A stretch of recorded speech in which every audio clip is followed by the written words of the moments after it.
Aling Ibyang, Mang Lito. Magbabayad naman po kami. Pero kailan? Ang haba na ng utang niyo sa tindahan ko. 4 na buwan na rin kayong hindi nagbabayad ng bahay. Pag hindi pa kayo nagbayad, itong buwan na to, ipapabarangay ko na kayo. Sige na, bumalik na lang ho kayo. Ako na akong bahala. Lasing ka ba? Ano? Ako lasing! Ha? Ba't sinabi mo magbabayad? Lori, tama na! Magdidilihensya lang po kami ng pambayad namin. Pero siguraduhin niyo lang, ha? Dahil pag hindi, sasamahan ko to si Lito sa barangay para pababarangay ko kayo. Magsama kayo sa barangay? Tara, hindi marunong magbayad. Ano ang sabi mo? Uy! Ano ba? Tikilan mo na nga yan. Bakit kasi inubos mo na naman yung sweldo mo? Lori, naman pambayad natin yun sa lahat ng utang natin. Kaya yan nga, hindi na ako nakatanggi. Isa ka pa eh. Anong gusto mong gawin ko, ha? Tumahimik na lang ako? Ang kasalanan ko? Ako lahat sisisihin mo? Lori naman, sino pa bang sisisihin? Baka gusto mo ikaw ayusin ko, ha? Ha? Ini! Ini! Ka bang bata? Lumabas ka pa. Bakit ka ba bumagod? Ano, may masakit ba sa'yo, ha? Ayun, tingnan mo yung siko mo, may bukol na. Lumabas ka pa kasi. Sige na, pumasok na tayo. Andiyan na pala kayo! Mga pagod? Apo ko? Pagod na pagod kayo sa liyak. Ay, huwag ka tumayo dyan. Kuha mo na naman merienda, maapo ko at anak ko. Sige na, go. Tutulungan ko na po siya. Bahala ka. Ay. Yan talaga asawa mo, utang alila. Kaya hindi umaasenso eh. Tingnan, ikaw naman. Ang dami naman matitinong babae. Umahabol sa'yo noon, ewan ko pa kung... Ma, Ay, mga bata. okay, sandali. Ito pa. Bago ko makalimutan, no? Iho, siguraduhin mo para to sa upa sa bahay. Ma! Siyempre naman, Sagot. ma. Kaya, okay. Mga apo, ikaw na kayo, ha? Hindi galit ang lola. Dali, ang merienda! Hoy, bakay sa'yo, Arlene. Yan. Bilis ang kilos, please. Lagay mo. Dito ka na kakain ng mga anak mo. Sige po. Sige na. Upo ka rin. There, go. Pag nag-asawa, kailangan daw pakisamahan din ang angkan ng ating kabiyak. Pero kung minsan, hindi makukuha lagi ang loob nila. Humahantong pa nga na habang buhay mong sisikaping ipakita sa kanilang, nararapat kang maging bahagi ng kanilang pamilya. Magandang araw po mga kapuso. Ako po si Vicky Morales at ito ang Wish Ko Lang.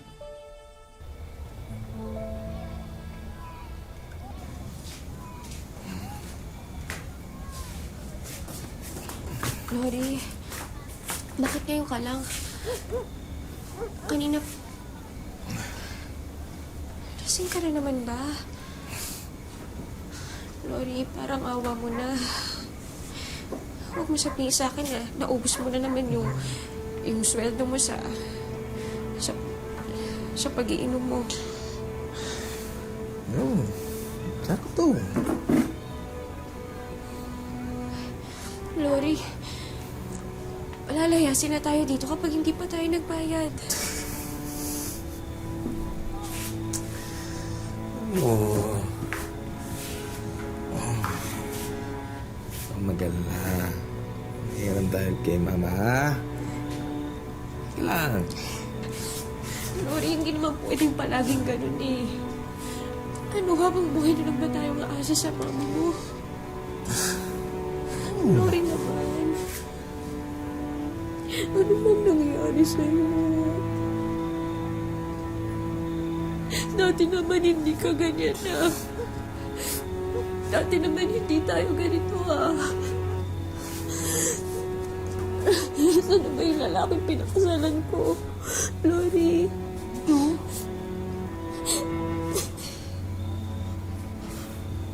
Saan? Tuloy tayo.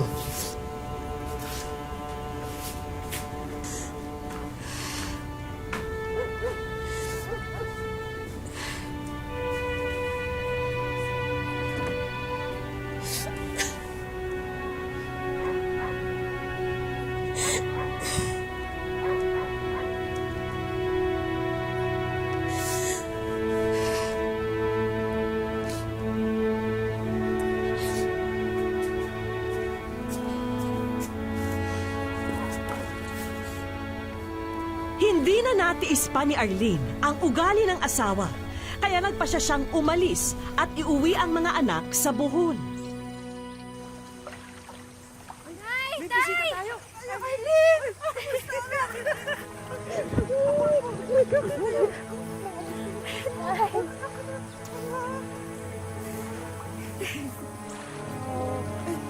Pasok tayo. O, tara, pasok tayo. Tara. Anak ko, umiyak. Huwag ka na malungkot.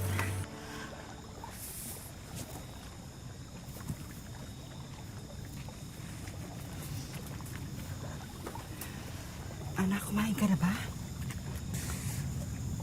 Huh? Dali ko kunin kayo pagkain mo, ha?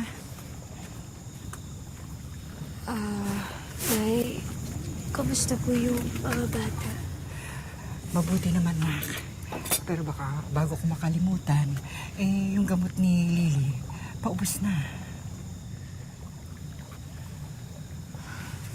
Sige po. Pipilitin ko na lang po makabili bukas. Anak, nag-aalala talaga ako sa iyo. May naglalabandera ka na, napapasukong ka pang tindera at nagsasideline ka pa sa kung saan. Anak naman, maawa ka sa sarili mo. Pero baka magkasakit ka niya na. Ha? Kailangan Tama ko na. po kayanin to. Kaya natin yan, anak. Huwag mong suluhin, ha? Ano to? Bakit kayo sumulat sa Lola Feli nyo? Saka bakit sinabi nung ginigipit tayo? O ayan tuloy, nagpadala to yun ng pera. Pasensya na po. Naawa lang naman po kami sa inyo eh. Kasi hindi na po kayo natutulog kakatrabaho.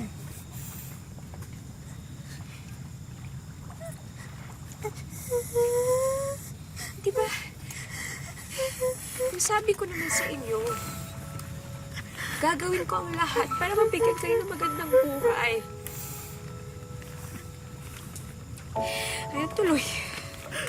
Kailangan kong umalis.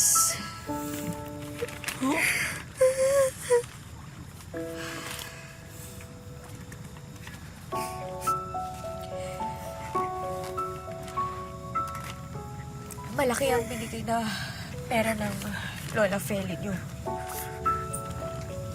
Pero hindi to bigay.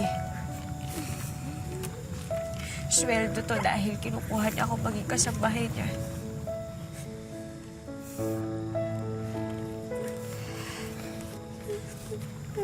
Umalis ang katulong niya. Gusto niya ako pumalit doon. Nagpadala na rin siya ng ticket sa barko.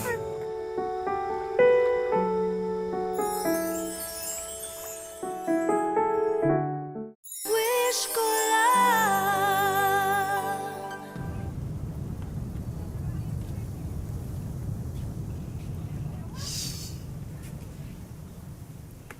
Anyway,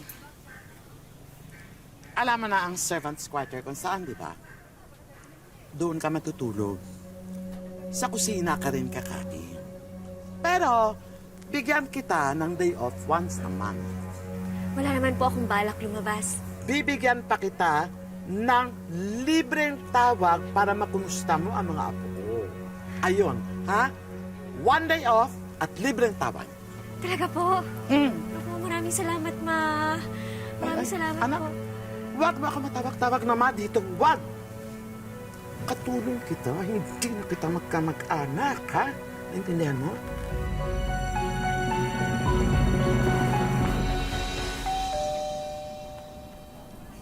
Arlene? May tao, tingnan mo kung sino. Ano ka ba?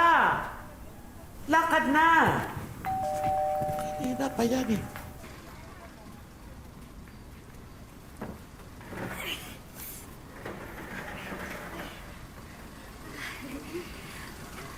Magandang hapon po.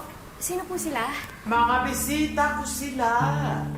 Hindi ba sinabi ko sa iyo may mga bisita akong darating?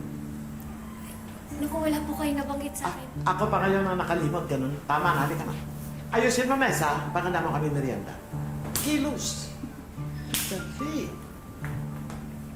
Basta. Ang hirap maghanap ng katulong, kalat ang mga tangang.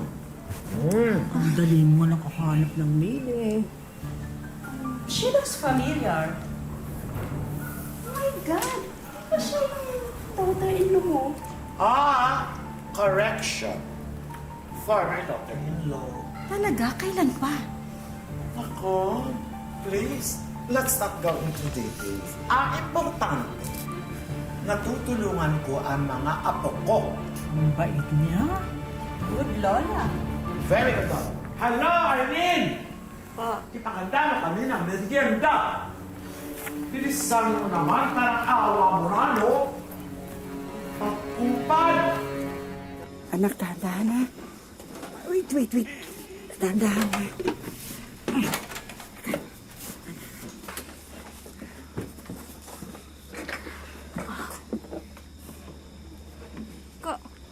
Kamusta na kaya si Mami? Okay lang siguro siya dun. Pero, iba tatawag naman siya sa linggo. Papairam naman ni Kapitan yung cellphone niya para makausap natin siya. Wala siyang kakampi dun. Baka kawawain siya. Bakit kasi? Ayaw mo yung gusto kay Mami?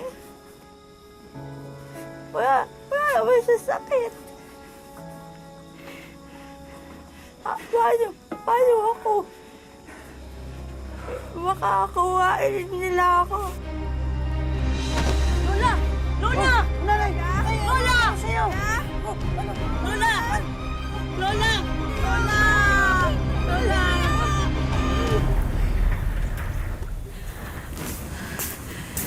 Ma'am. Ma'am, inatake po sa puso yung... Ay, baka nag-invento ka para palusot, makauwi.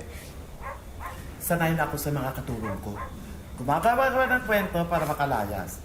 Hindi pwede. Hindi po ako nag-iimbento. Hindi ko po gagawing biro yung pagkakasakit ng nanay ko. Hindi. Kung pwede po sana payagan niyo po umuwi. At tigas ng ulo mo, hindi nga pwede. Hindi pwede. Kung uuwi ka, anong tulong magagawa mo sa kanila? Wala. As in, wala. Makinig ka. Bibigyan kita ng 5 months advance. Yun ay padala mo sa kanila. That way, matutulungan mo pamilya. Okay? Ano? Sagot! Tapos ang usapan ito.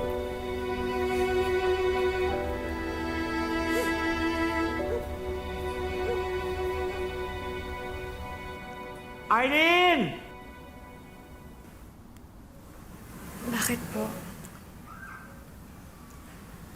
Hindi ba nag-promise ako sa iyo na pwede kang tumawag sa inyo once a month?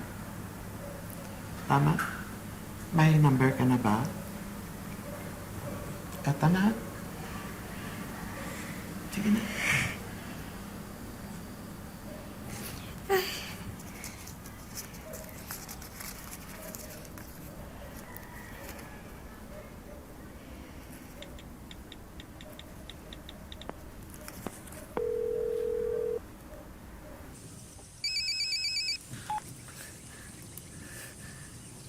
Hello po, Nay. Anak. Kamusta na kayo? Okay lang naman po kami, Nay. Wait lang po, ah. Si Mami.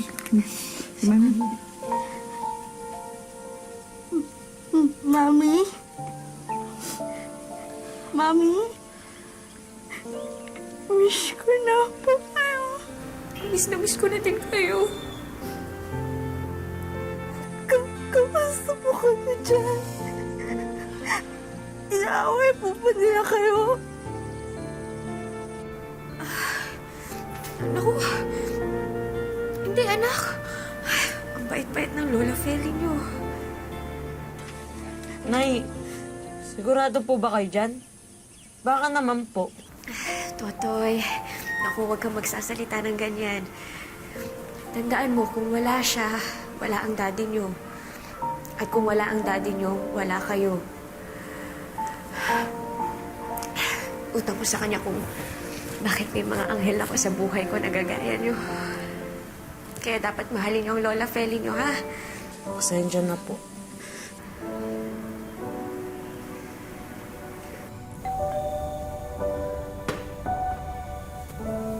Sandali lang.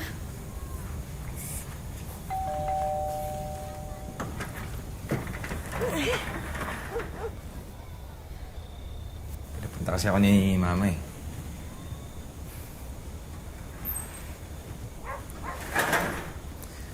Gusto ka dito? Gusto ang mga bata? Mabuti naman. Kausap ko lang isang gabi yung mga bata sa telepono. Si Mama, kumusta sa'yo? Lori? Iho, mabuti nakarating ka. Oo, Ma. Ba't mo ako pinapunta dito? May problema ba? Walang problema, wala. Okay kami ni Eileen. Okay kami. Madalas ko iniisip mga apo ko eh. Kayong dalawa, wala sa tabi nila. Si Eileen kasama ko, ikaw naman nagtatrabaho. Ano kaya kung puntahan mo sila sa Bohol? Seryoso ka ba dyan, Ma? Sobrang seryoso. I want the best for my grandchildren. Also, gusto ko magpadala ng regalo sa mga balai ko. Parang pasasalamat sa kanila. Okay ba sa'yo? Oo, sige, Ma. Kung yan ang gusto mo. Narinig mo yan, ha, Eileen? Tagal-tagal na rin ako hindi nakalangoy sa dagat eh. Okay, fine. Sige.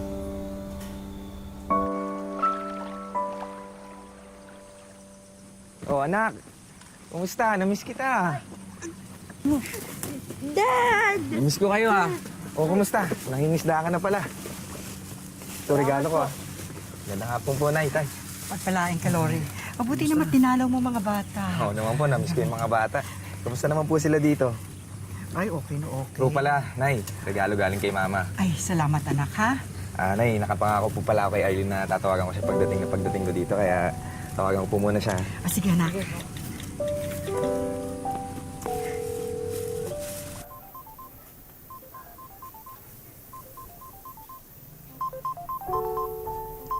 Eileen!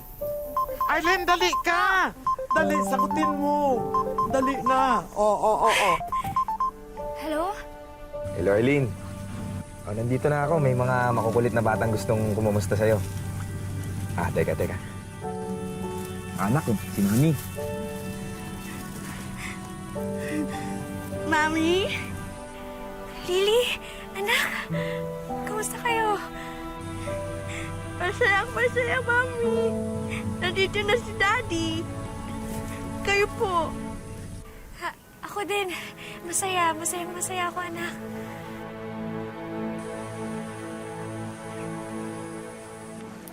Tara na, Lori! Muna na po ako, ha? Po tayo, ito na po.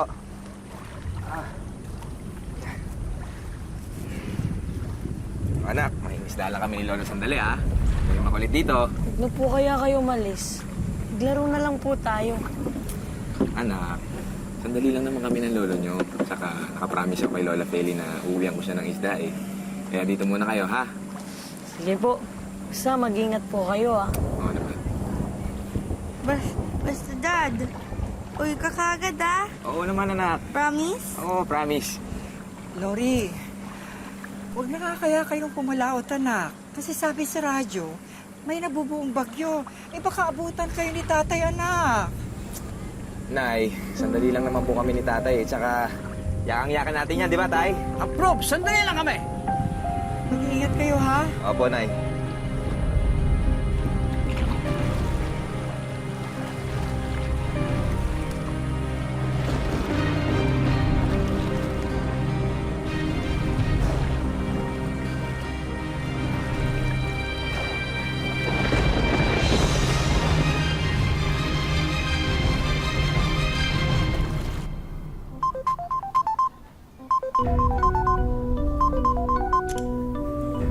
Hello? Hello?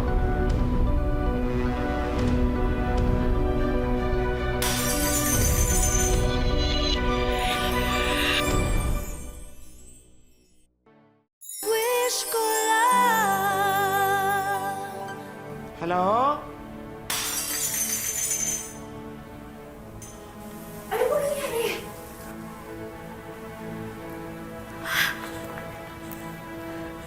Hello? Arlene!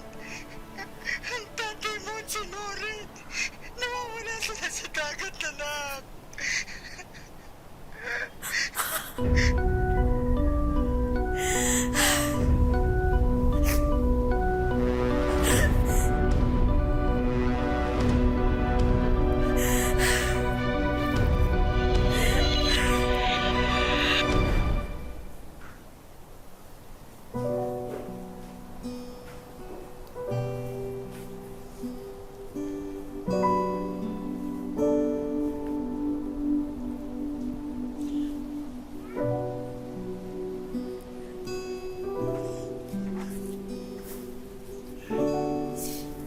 Magpapaalam na po ako. At ingat ka, Arlene. Alagaan mo na lang mabuti ang apo ko. Ang apo ko.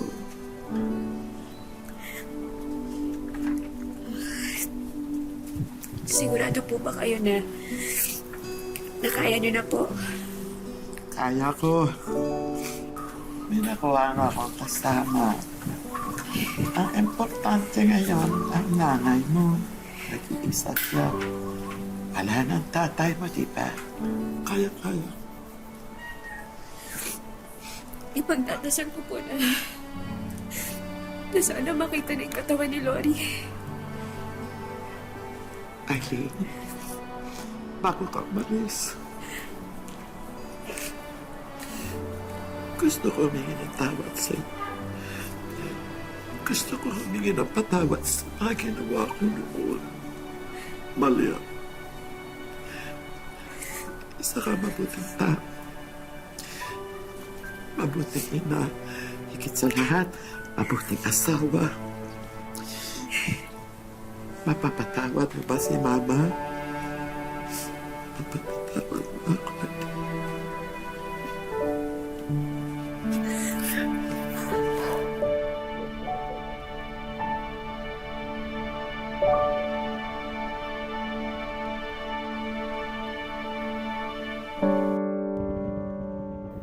Siyam na taon na ang nakalipas mula nang danasin ni Arlene ang ilan sa mga pinakamasalimuot na kabanata ng kanyang buhay. Nagpasya lamang siya na lumayo noon dahil hindi niya raw maatim na makitang kumakalam ang sikmura ng kanyang mga anak. Mahirap din dahil mawalay ka sa mga anak mo. Siyempre, mamimiss mo sila. Malayo yung Manila. Nagpasya na nga si Arlene na hindi na muli siyang lalayo para sa mga anak. Bubuhayin niya sila sa maayos na paraan na kaya niya. Hirap talaga ako noon dahil wala na akong katuwang. Tapos baga sa tipid talaga ako masyado noon dahil mabuti na lang yung mayroong tindahan doon nagpaalaga sa akin ng baboy. Mahal ko po siya. Kasi iyakan niya po akong alagaan kahit po wala ako kuminsan. Hindi raw dapat nila dinadanas ang ganitong kalagayan kung kapiling pa nila ang ama. Bagay na labis na dinadamdam ni Lily hanggang sa mga oras na ito mula nang maaksidente ang magulang sa laot. Malungkot po ako. Saka parang mababaliw po ako.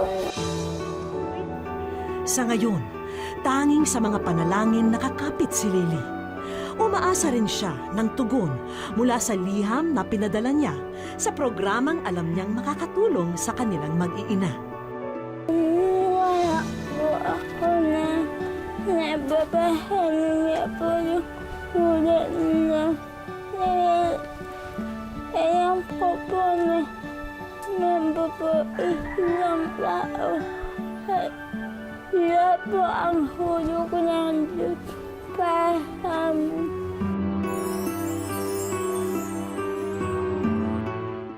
Sa aming pagbabalik,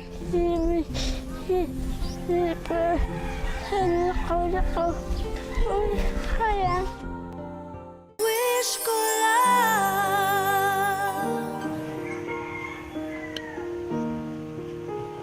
Saktong papalabas noon ng bahay sina Arlene. Pupunta raw sila ng palengke para bumili ng ipit sa buhok para kay Lily. Hanggang sa may napansin sila sa puno. Isang manikang tarsier na tila may mensaheng ipinapaabot sa kanila. Ako nga pala si Bukhan niyo ang super ko dahil nakain sa amin ang nais niyo. Kaya. Wish ko lang. Masayang-masaya po sa tulong po ng wish ko lang. Kasi po, matutupad na po yung mga pangarap niya po. Pero nalulungkot ka pa rin. Dahil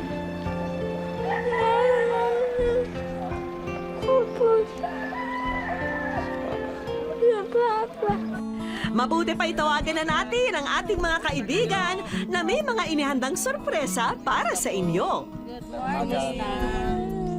Hello, we have here a certificate for you as scholarship program from the Alternative Learning System na magbibigay sa iyo ng mga pribilehiyo upang maipagpatuloy mo ang iyong pag-aaral from elementary to high school. Tuwa ka ba, Lily? So, pagbutihin mo yung pag-aaral, ha? Wala kang bagay po na mag-aaral po ako dito sa bahay ko. Hindi na po ako mabukod. Nagustuhan ni Lily ang aming unang sorpresa. Siguradong matutuwa naman si Nanay Arlene sa susunod na darating. Nandito po kami, binabahagi po namin ang isang munting tindahan. Sana ho makatulong sa inyo sa pagsimula ng ganyang kabuhayan.